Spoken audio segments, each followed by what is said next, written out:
looking to get an edge. Absolutely. And if you're not using it, you are going to be left behind. With all that, I think, what do you see for the next 1 to 3 years? With all of that, you made impact right away. You took all those things. 1 to 3 years from today, where do you think you could use all of it for? I believe, and I see it, I stay off the news. I don't watch TV. That tells you what to focus on, and there's so much propaganda going on. You don't even know what's true. So I choose to focus on what's in front of me. And the next, I say even 6 years. So I'm gonna go even a little bit further than 1 to 3 years. There's gonna be a bull run in real estate.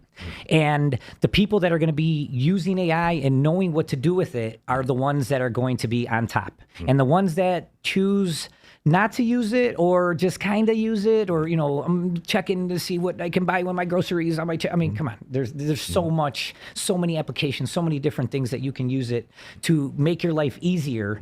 And they're going to be left behind. They're going to not only be left behind, they're going to have to find a new job. We just keep picking up more and more market share every single day. And, right now is the summertime. It's so busy, business everywhere, opportunity all over the place. And the agents are nowhere to be found. They're secret agents. They're on vacation. I have no idea where they're at. But we just keep dominating, and it's a lot of fun.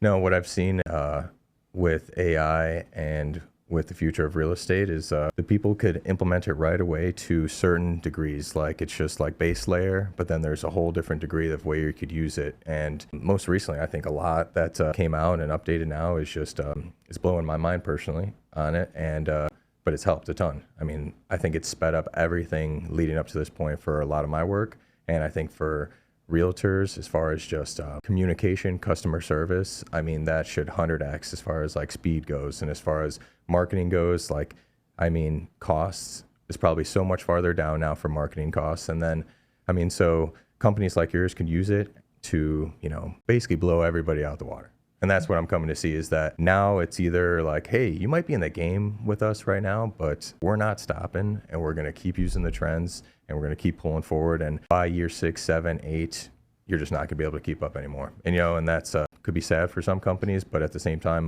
that's not our goal, to be in business. One of the things that I teach my team is, to not be in your head, not to be scared. And I'm sure the little bit of time we had together, I definitely instilled that in you.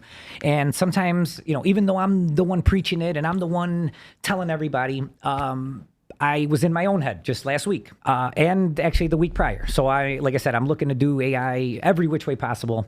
And I knew there's a guy I know, and my network is huge. It's international. It's not just in Illinois or nationwide. This is international. And I knew once I called this guy, there was no going back. There was no retreat. There was no plan B. I knew, and it's not cheap. So I knew when I called this guy, not only is it going to be expensive, I'm all in. So again, I'm in my own head. I don't want to really give this guy a call because I know what it's going to be. So, hey, let's see who else is out there. Maybe we can find somebody else to help us out. So I had a couple meetings with different people.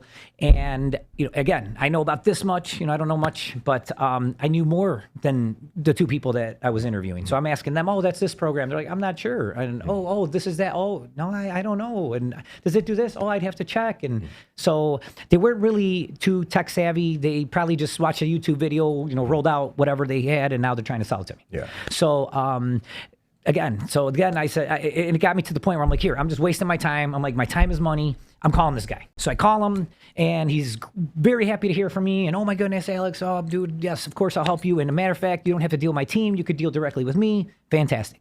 So we get to building it out, and the more we're building it out, because obviously he's got to ask me step by step what's going on, and how we want every single bot build out. And the more that we talk, the more we see that we're like super in alignment, right? Like, man, dude, there's like his core values and my core values, like everything he says, it's like it's coming out of my mouth. What I'm saying, it's like coming out of his mouth. And during the conversation, he says, Alex, I think we need to, I know what I said I'll charge you, but I think we're going to cut that in half, and we're just going to charge you for the one bot. He's like, and me and you are going to partner. He's like, and we're gonna roll all these different bots out, and we're going to put a price tag on it, and we're going to sell it to the market.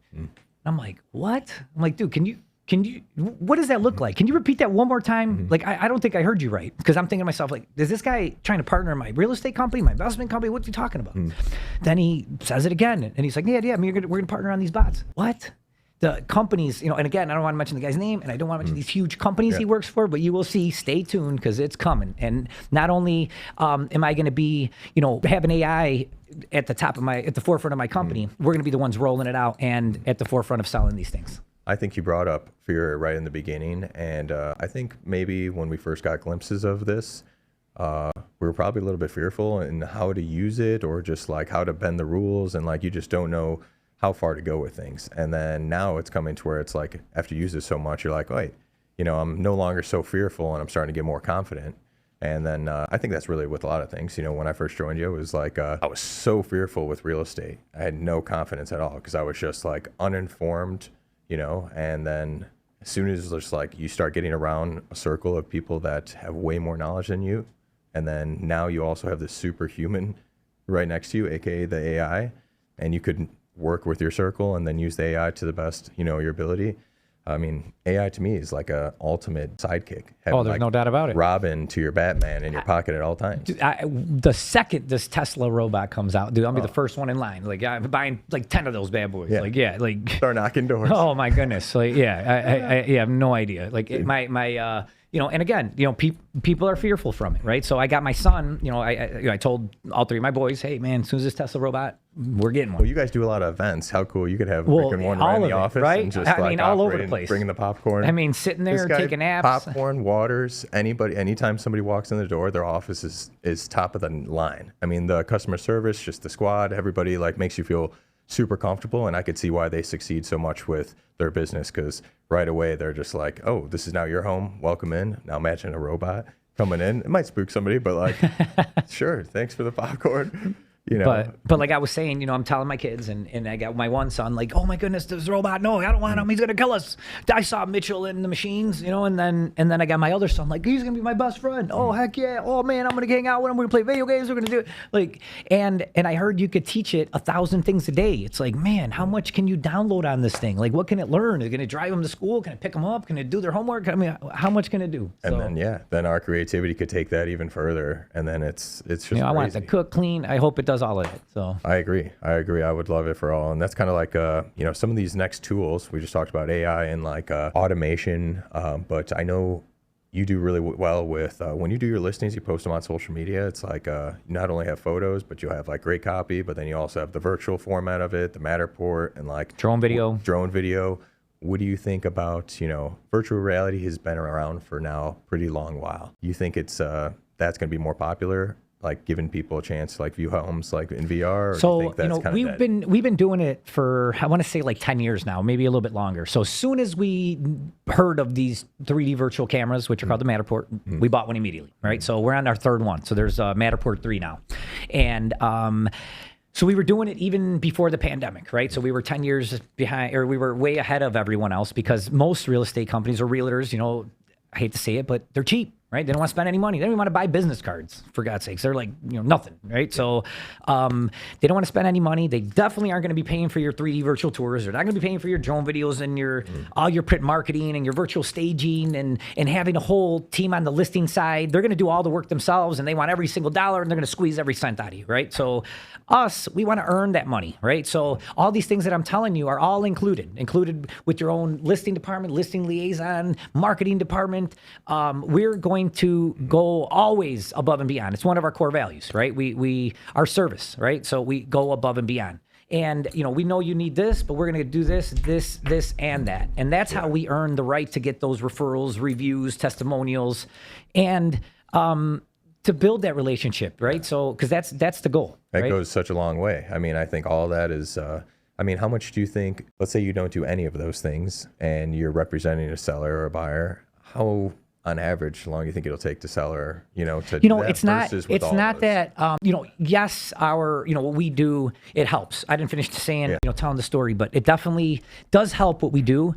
Can you sell a house with crooked pictures in the dark, upside down? Yes. If it's a beautiful home, it's going to sell regardless, but that's some of the competition. They're going there with their cell phone, taking, or worse with their flip phone. The picture on the MLS is already like 2x2. And then when they take the picture on the flip phone, it's like one by one and it's upside down. So it's like, what am I looking at? I can't really see.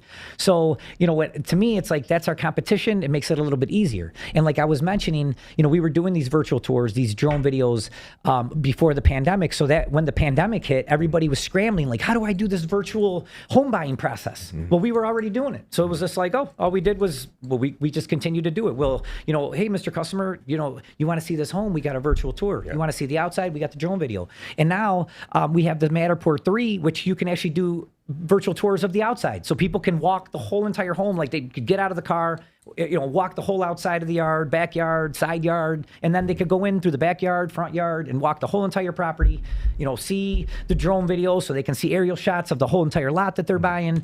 I mean, this is the other thing that does, is it plants the seed on who's ever trying to buy the house. Because when they see the marketing and they see all these other homes and they're like, oh, this guy got crooked pictures. Oh, this guy got 14 pictures done. Oh, this guy got 16 pictures done. And the reason they do that is because that's the bare minimum package that they could pay for if they're getting professional pictures. Us, no limit on the amount of homes that we're going to show, and on the amount of pictures that we're going to take. And with that virtual tour, people have already seen everything before they came out. So it was really simple to implement the home buying process, where everyone else was like, where am I going to get this drone video or 3D virtual tour? Other agents actually started hiring us to get this thing done. But then when it was all over, they stopped doing it. And that's the thing, is about being consistent. And again, going above and beyond. You don't want to be doing the bare minimum and doing what every other agent does, because how are you going to get the business done? The minimum's just not going to cut it. And that stuff allows you to scale. And like, I feel exactly. like only way you turn this from just not being a job anymore to actually being like a full-on company, or, something, a wealth builder, you got to scale. And the only way nowadays is not just being the best on the block, or like, being the nicest person, is like doing every area and then as best as possible. So like when you first started with the VR stuff, probably weren't as good. When you first started doing your lives all the time, maybe weren't as good. Now you're freaking doing them 10, 20 times a day, just beast moding it. Like that's how a lot of this goes. And I think, compound growth on technology is huge. And like using that with your business is, it's what's got us, to be, which is, living proof. It's the same thing with the drone. I had, DJI wasn't even out yet. And I'm researching drones, and I'm like, what can I get? What can I get? And I find this company, DJI, and it says like, hey, we're going to be rolling out, you give us $150, startup kit, or I forgot what it was. And I gave them $150. They sent me out a drone, a backpack, 2 batteries, and a piece of paper to fill out that said, hey, let us know if you can fly it right out of the box. Let us know how tech savvy you are. I knew nothing. And I couldn't figure out how to connect it to my phone, but I did it. And then I got it up in the air. I flew it. I was like, oh my goodness. So they wrote out the thing like, hey, super user friendly. Because if I could use it, I've crashed 3. Yeah. Well, I got a couple cuts on my hands from it, but yes, I've crashed it a couple times. But hey, I was able to literally connect it, fly this thing right out of the box. And I owned one before they even came out. And because of that, they always looked out for me. I must have like 10 DJI drones, all different sizes, big ones, small ones, ones that look like Star Wars. And it's really cool. Removable cameras. But yeah, we've been doing this a long time. As far as, you guys been doing it a long time. And also additionally, I think with experience comes a lot of lessons. And I feel that's a lot of also what I originally like right away got from you. I was like, man, I learned a lot of lessons just hanging around with you. I'm like, and that's powerful, and like hard to hang out with people that you don't like learn a lot from, to be honest. And at least for me, I just want to be around people that, give me good ideas. And like the whole reason for this conversation, a lot of these now, is to kind of selfishly to ask you guys questions and to find out what you're building and all that, because it's like, that's the only way I'm going to grow. And like, I think the only way to live on this earth is to freaking build and to keep moving it forward. If not, like we're just going to all crumble, and trying to build a good world out here. So I've noticed you personally as well, like despite all the business and stuff, like you have some really good lessons with just like life, family, all that, and like gym, and just like having fun, and like coaching and all that. So where do you see like what are you planning for the next year, 2 years, like more so personally than besides like Corona Homes team? Just think of you as Alex Corona. What do you guys or what do you want personally? Let's get a little deep into. So what do you want? There's this exercise that my mentor taught me, and he has me close my eyes. I'm standing up, and I'm picturing this person next to me, right? And he has me close my eyes, and he starts to, I'm starting to describe this person, and I might have done like a small